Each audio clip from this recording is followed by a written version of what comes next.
Hello, my lovely lilies.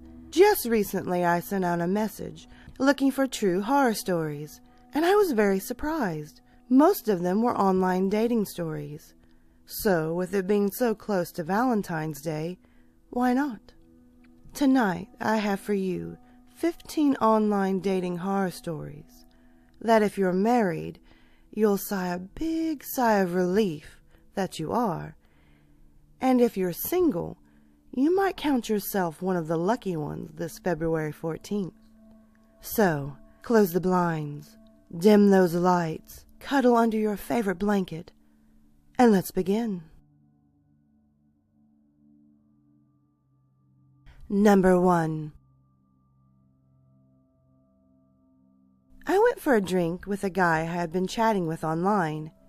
He seemed pretty normal, good job, intelligent, funny. His first question on sitting down with our drinks was whether or not I liked kinky things. I stared at him for a couple of seconds, then I cordially passed.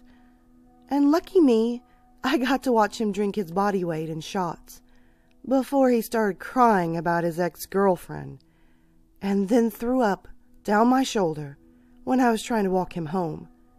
This was around 18 months ago, and he still messaged me from time to time with a hey, or my personal favorite, I miss you. Number 2. I met a guy who seemed to be decent. We went to see a movie, and he kept talking about my feet. How beautiful and sexy he thought they were. I was like, thanks. Later during the movie, he asked if he could suck my toes. I said, definitely not. A few minutes later, he dropped something on the floor, and while retrieving it, tried to put the toes of my crossed legs in his mouth. I accidentally kicked him in the face. I was shocked. I politely excused myself to go to the restroom and just walked straight out the door and left him in the theater. Number 3. I had an online dating app for exactly 1 day because the first person to message me sent me a long, detailed, emotional message asking for permission to have my pictures, if you know what I mean. Wow, lucky me. Number 4. I met a guy on OkCupid, and we hit it off pretty well. After we hung out a few times, he came over to my place with a bottle of wine and a movie. He wasn't supposed to stay the night, but he lived 45 minutes away.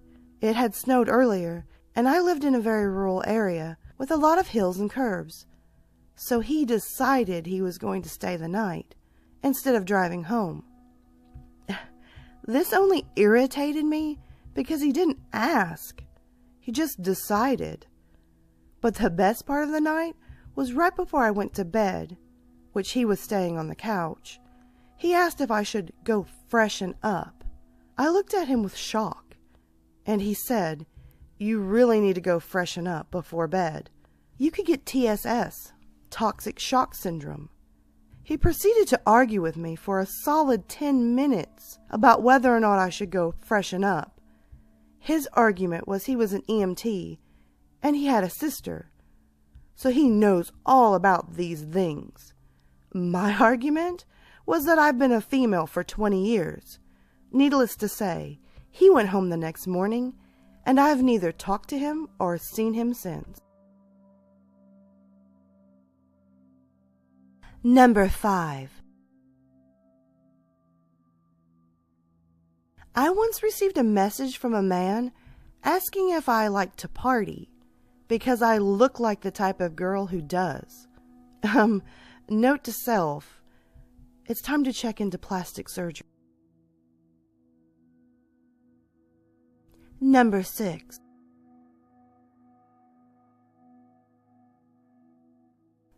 went out with a guy from Meet Me. Things were going really well, and he eventually almost moved in with me and my family. Then I caught him looking down my 12-year-old daughter's shirt. I broke up with him and didn't blink twice. I recently found out he's awaiting a hearing for a sexual attack on a child under 12. I dodged a bullet and will never trust dating online again. In fact, I may never date again. Number 7. I met a guy on Plenty of Fish.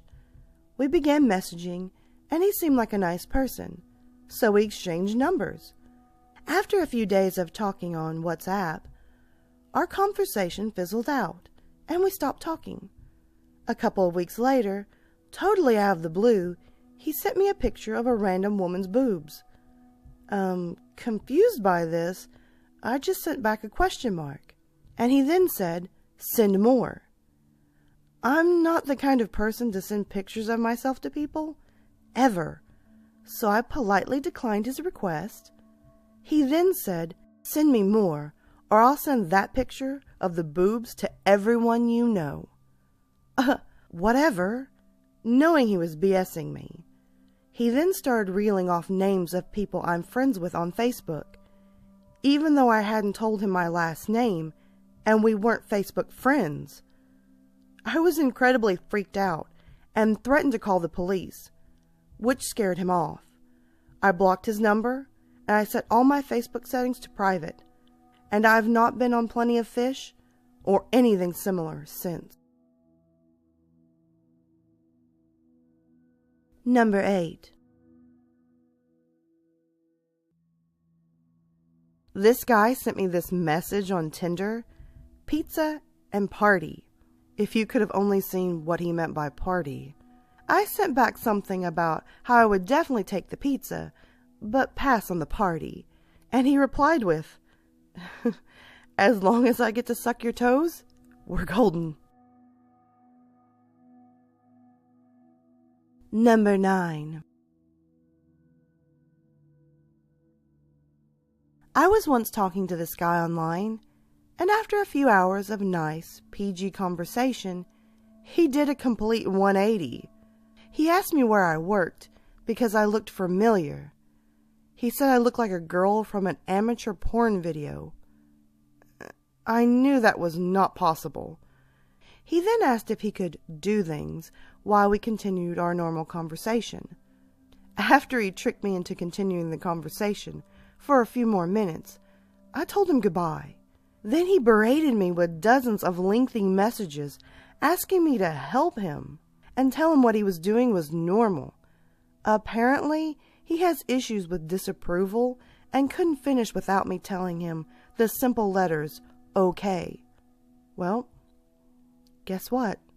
I never responded. Good night. Number 10. I had been chatting with a guy on Yahoo Singles for a while, and we got along fairly well. When he asked me out to dinner, I figured, sure, why not?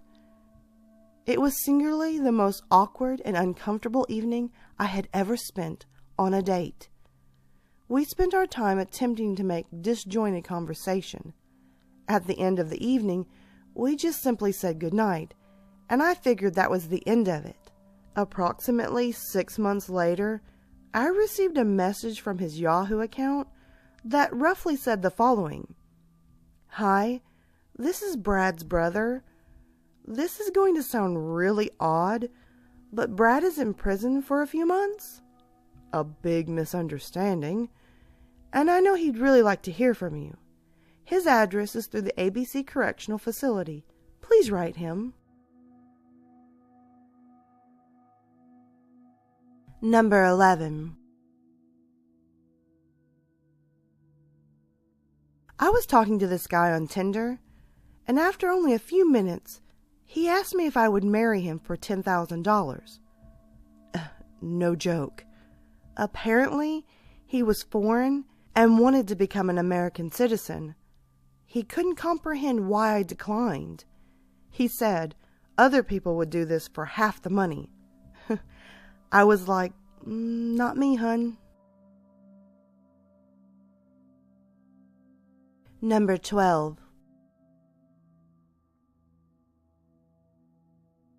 Okay, I met a guy online, and we hit it off on our first date. A couple of weeks later, we had gone on 4 dates, and he knew where I lived. That's when it started getting weird. He wouldn't return my phone calls, so after a week, I stopped trying. Not long after, I glanced out my window of my house, and I saw him parked a couple of houses down with another person in the car. I waited to see what he would do, and he drove off an hour later. A couple of days later, he was back, except parked in a different location. I started to get freaked out. There was also a second person in the car that time. They left 2 hours later. The third time I saw the car outside, I decided to call the cops. I didn't get a chance because there was a knock on the door. I opened it to a very pregnant girl on my front steps. She began to rant. How could I date a guy with a girlfriend? Did I not have any morals? Who did I think I was? She went on to rant I was trying to steal her man, etc. I let her go on for a while before I interrupted her. And I told her I had no idea. And I asked why she was mad at me since I wasn't the one cheating on her. I found out that she forced him to drive to my house and sit outside 9 different times. 9! She wanted to see what I looked like and have him confront me and break it off. But he wouldn't go up to my door. I wish them the best. Number 13. Okay, this is my first experience with dating after my divorce. I met a guy who ended up being a sexual predator who forgot to put himself on the sex offender registry. He tried to get me to send him naked pics of my daughter under the guise of being a nudist. I mean, really? Did he think I was that dumb? Number 14. I once received the following message on OkCupid. The message read, I came across your profile and was quite enamored by such an articulate, heavenly blessed beauty. I would be kicking myself if I didn't ask. So I was wondering if you would accept an engagement of witty banter between 2 intellectuals. Of course, this engagement may start off as purely platonic, but my sensual desires will most likely guide our cohesive unity down a more erotic, lascivious path. That will include, but are not limited to, passionate making-out sessions under a starlit sky, on top of the clothes, fondling each other, an abundance of new, uncharted positions where I will assert my pure dominance and establishing a realm of absolute sovereignty over you. Is this something that you would be interested in pursuing? Yeah, no. Number 15.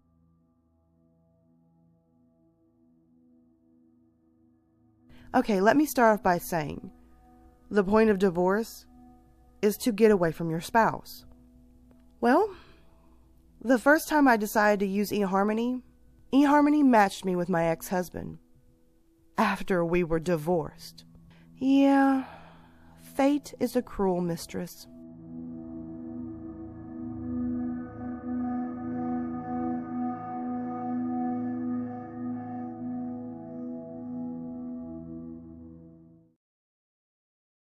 Alright, my lovely lilies, thank you so much for watching the new video. If you can, hit that subscribe and like button, comment below and tell me your thoughts. Also, don't forget to tap the little notification bell so you're always in the know on this channel. As well, guys, you can always find me on Twitter, Instagram, Snapchat, and always you can hit me up in my emails. Feel free to send me your stories, whether they're fiction or totally true. I'm always up for some great stories. And oh, by the way, until next time, sweet dreams.